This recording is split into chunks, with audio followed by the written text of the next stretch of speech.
Hello, welcome to a new video. In today's video, we're going to take a look at the buffed Ursaluna in the Open Master League. This Pokemon, definitely an interesting one. This Pokemon got buffed and access to Swift, and Swift is definitely going to be an interesting move for this Pokemon because you're going to have now a double stab moveset.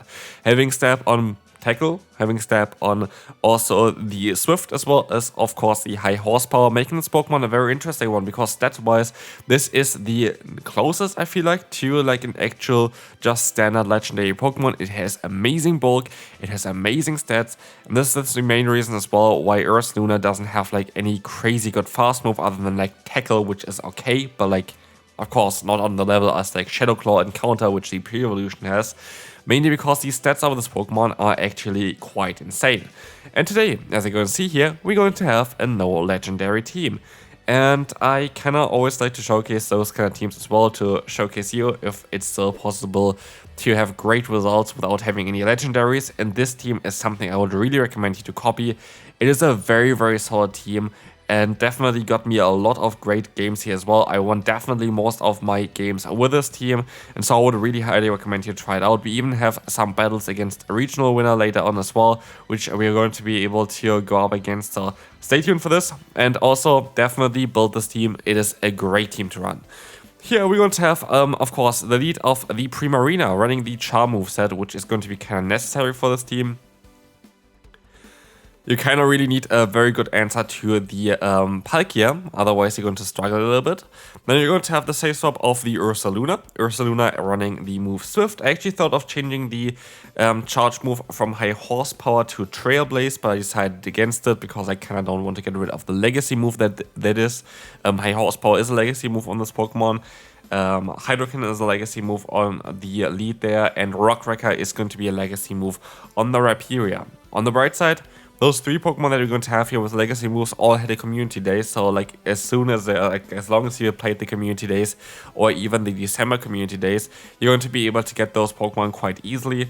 And yeah, we're going to see here as well Ursaluna going for high horsepower, doing tremendous amounts of damage against that Primarina, and I think we were even debuffed at that point as well, showcasing again on how strong this Pokemon actually is.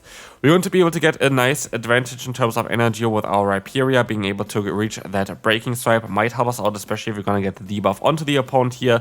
You're going to get the shield, we're going to get the debuff, and honestly I would have been able to even get to the Rock Wrecker, but I didn't want to risk it, and so I decided to go ahead and go for the Breaking Stripe. As you can see here, we still survived the one extra fast move, and so yes, we would have been able to go for the Rock Wrecker and would have been able to win the battle straight away.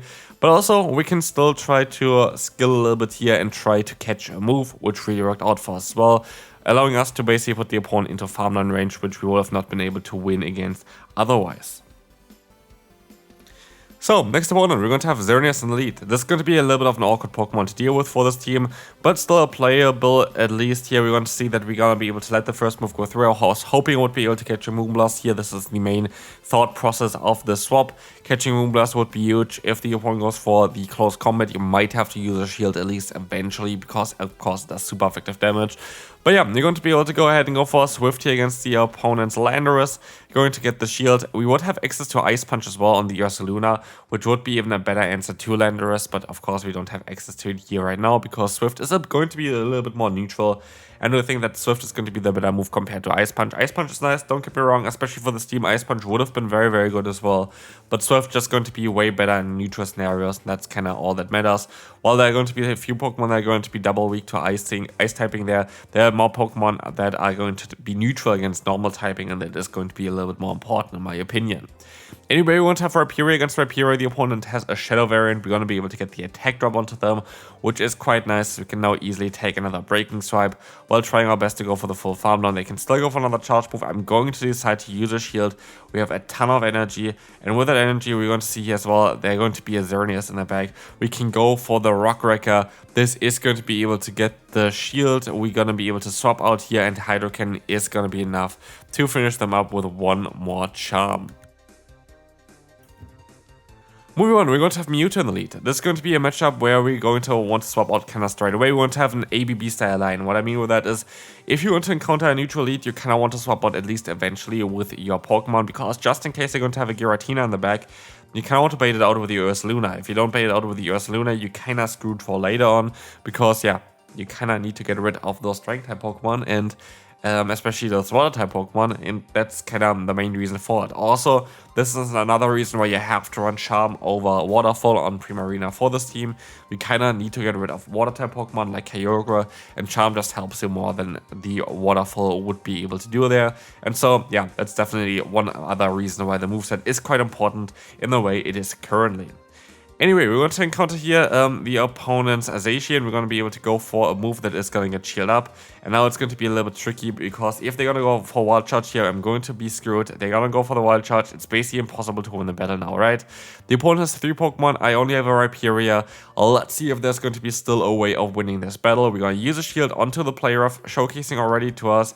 They don't have a really hard-hitting charge move, unlike the opponent's Xerneas, which is going to be a little bit weirder, as now Close Combat is going to connect here, and we're still trying our best. We can still go for a Rock Wrecker in order to get very likely the knockout here. Let's find out. Yes, we're going to get the knockout, and in comes. Let's see what's coming in. It is going to be the opponent Zacian. We try to go for the full farm down, it doesn't work, and so yeah, this is going to be game. Good game to the opponent. We can move on to the next one. Great lead.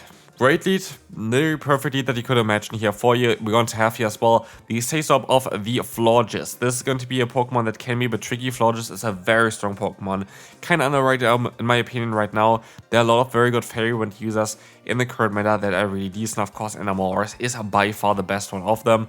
But still, Florges, if you can build the Pokemon, definitely build the Pokemon. I just don't have a Hundo yet, or like even anything that's remotely close to the best kind of IV spread. I just only have really good one for PvP IV, so like for Great League, Ultra League with like 0 attack, but I don't really have any good one for the Master League yet. Hopefully it's going to change in the future because this Pokemon is really, really good. Same of course goes to the Zygarde, which for whatever reason decides to go for a charge move here. There's no reasoning behind it. But at least we're going to be able to swap out now into our Primarina, get one charge move off, and we're very likely going to swap out straight away into our own Rhyperior, forcing the opponent to forfeit. Next opponent, Horrible Force. We're going to have to swap out basically straight away, but Ursaluna is going to be able to resist the fast move of this Pokemon. And look at this, we're going to get out the Palkia, and that's exactly what we kind of want to do with this team. You have a very, very bad matchup against Palkia in the lead. We're going to have a Say-Stop here that can still deal with it, but also you're going to still be able to deal with Palkia in the back if we're going to get some energy advantage with our Rhyperior, as you're going to have access to that Dragon-type move. Anyway, the opponent is going to be now in a position where they're still going to be able to get to another charge move against us, which is a little bit annoying. It's just going to be the awkward here and barely does any damage.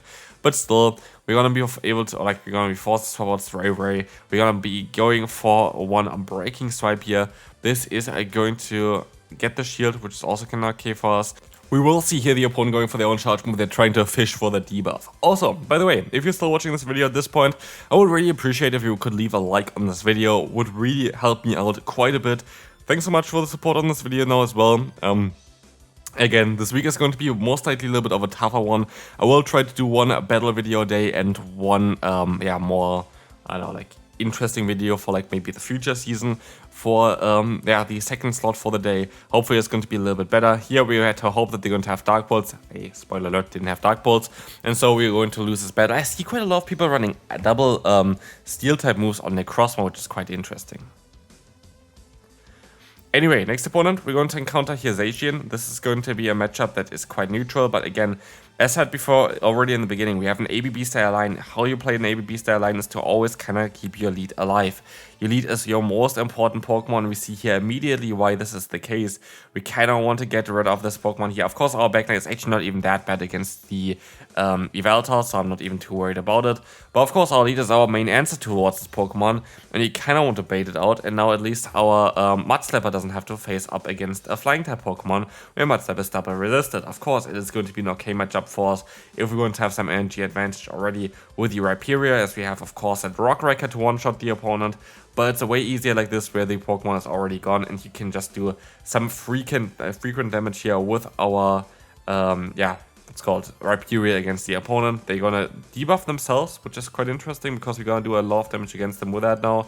They're gonna go for another close combat, and in comes the Dialga. And here, I just basically have to hope that I'm going to be able to get one debuff from the Breaking side. First one coming through doesn't get a debuff, I can still even get to another one. This should kind of guarantee the debuff. It's a 50% chance if the first one didn't get it, the second one doesn't get it either, which makes this matchup all of a sudden a very, very close one and a very, very tricky one.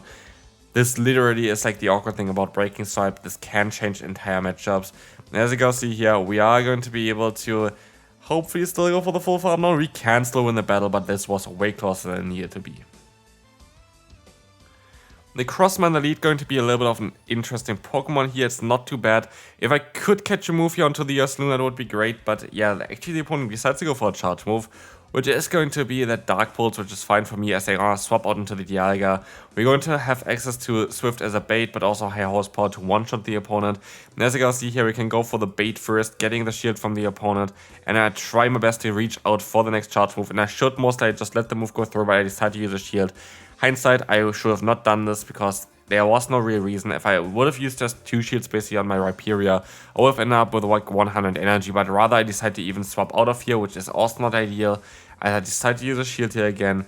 It is going to be the Thunder. The opponent swaps out into the Necrozma, but it is just not an ideal matchup. Like I literally kind of screwed it over for myself. I should just play it a little bit more safer, but I tried to play it aggressive, which doesn't really work out too well here. The opponent still survives with 1 HP. Of course, it's kind of unfortunate that they survive with 1 HP, but what do you want to do? And they're going to have the Rhyperior in the back, which has to deal with our Rhyperior. And yeah, we're going to see on how this is going to go. We're going to see the Breaking Swipe coming through. That is fine. We can go for our own Breaking Swipe. That is fine as well. This is going to be able to chip down the opponent a little bit. And as you can see here, we're going to try our best to still win the battle. They decide to go for another Breaking Swipe here. Trying to drop my attack. They don't really get this done. But sadly, I am misclicking a little bit. I over-tapped a bit on the charge move there. And so the opponent was able to farm me down before I was able to get there. Here making another huge mistake. The opponent has Tapu Lele as their Say Swap, which I made a video about the last time around. Master League was around there. But here's the thing. I have a Pokemon that double resists Astonish, and I decided to go for the Pokemon that is just neutral against the opponent's Pokemon while having now an energy disadvantage. It does not make any sense at all. And so, yeah, I should have just went ahead and went into my Ursaluna, which would have made way more sense for the matchup that we are encountering here.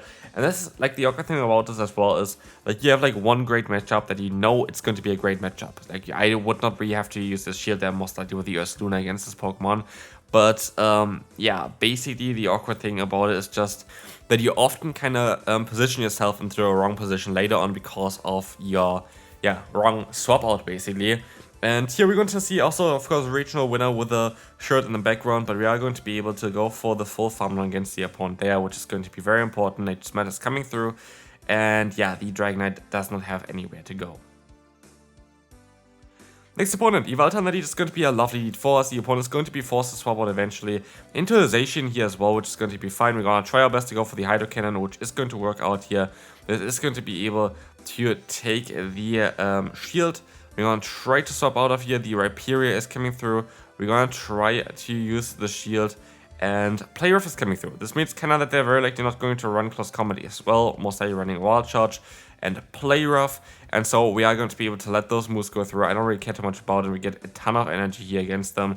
We can still go for a Breaking Swipe just to knock them out before they can go for another Play Rough. But as you will see here, the opponent is going to let the move go through. We have the Yveltal against us and can go for the Rock Wrecker, and I'm not messing around. Going straight forward, doing a tremendous amount of damage there, and they're going to be able to still swap out, which is going to be fine though. Like, the opponent is going to be now in the Necrozma. I can go for the Hydro Cannon if they let the move go through. Happy days for us, actually. I like it more if they would let it go through, and they do decide to let it go through. While they're going to most likely knock out the Primarina here now, they would be now in slap down range basically for Mud Slap Rhyperior. Yes, of course, they might be able to still get to another charge move here, but that's basically it for them. At this point, this Pokemon is just use this. They're going to sacrifice it as well, and they're going to have the 1 HP Yveltal in the back, winning us this battle quite easily. And yeah, we can now move on to the final one.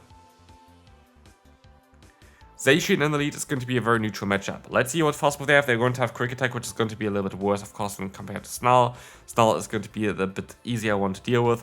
But yeah, Quick Attack is going to be able to generate energy a bit slower, though, while doing a little bit more damage with it. So, like, really depends on what you want to do. But anyway, we're going to see this hop here into the Primarina with the, I think it's a Waterfall variant. We can go ahead and go for that Swift. This is going to get them kind of low. They decide to go for the charge move. It's not like a very hard-hitting move like Hydro Cannon here. We would be able to survive it. While Hydro Cannon is coming through, and the opponent is going to be in a spot now where we're going to be able to go for the full farm down. but it's going to be quite awkward for them. Let's see what is going to happen. It's going to be Giratina. Giratina is actually quite okay for them. I'm forced to kind of go for my own short moves here, which is a little bit annoying because now they can call the bait and stuff like this. I don't know, it's just not mine. And it is not really working out too well either here. We're going to be able to go for another design. We was getting the final shield. And never being able to get the knockout there, it really impacted us here, I think, as well. If we would have been able to get the knockout a bit earlier, we would have been fine. But at this point, it is down us against the Zacian for the final matchup of today. Close Combat is going to connect here. We try our best to get the knockout here. This should definitely get the knockout against the opponent. But now in the back, it is going to be still that Giratina. And we just don't have the resources to deal with it anymore. The opponent is now going to be able to still go for the ominous wind. Sadly going to knock us out. And with us, we're sadly going to lose the final battle of today's video. Hopefully you still enjoyed this no legendary team. I think it's a great one to use. And yeah, hopefully I see you in the next video. Bye bye.